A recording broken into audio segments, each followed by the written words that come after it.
we can never be strong again until we unite, until we leave all our differences behind and put our GPS, our compass, to be the Qur'an and the Sunnah, not individuals, not a ruler or a scholar or a wealthy man or a da'i.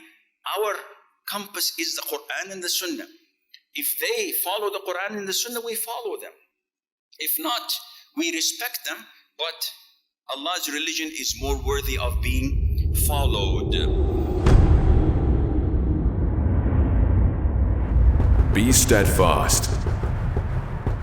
The Straight Path Convention returns March 14th and 15th, 2020. Register now at www.thestraightpath.com.my.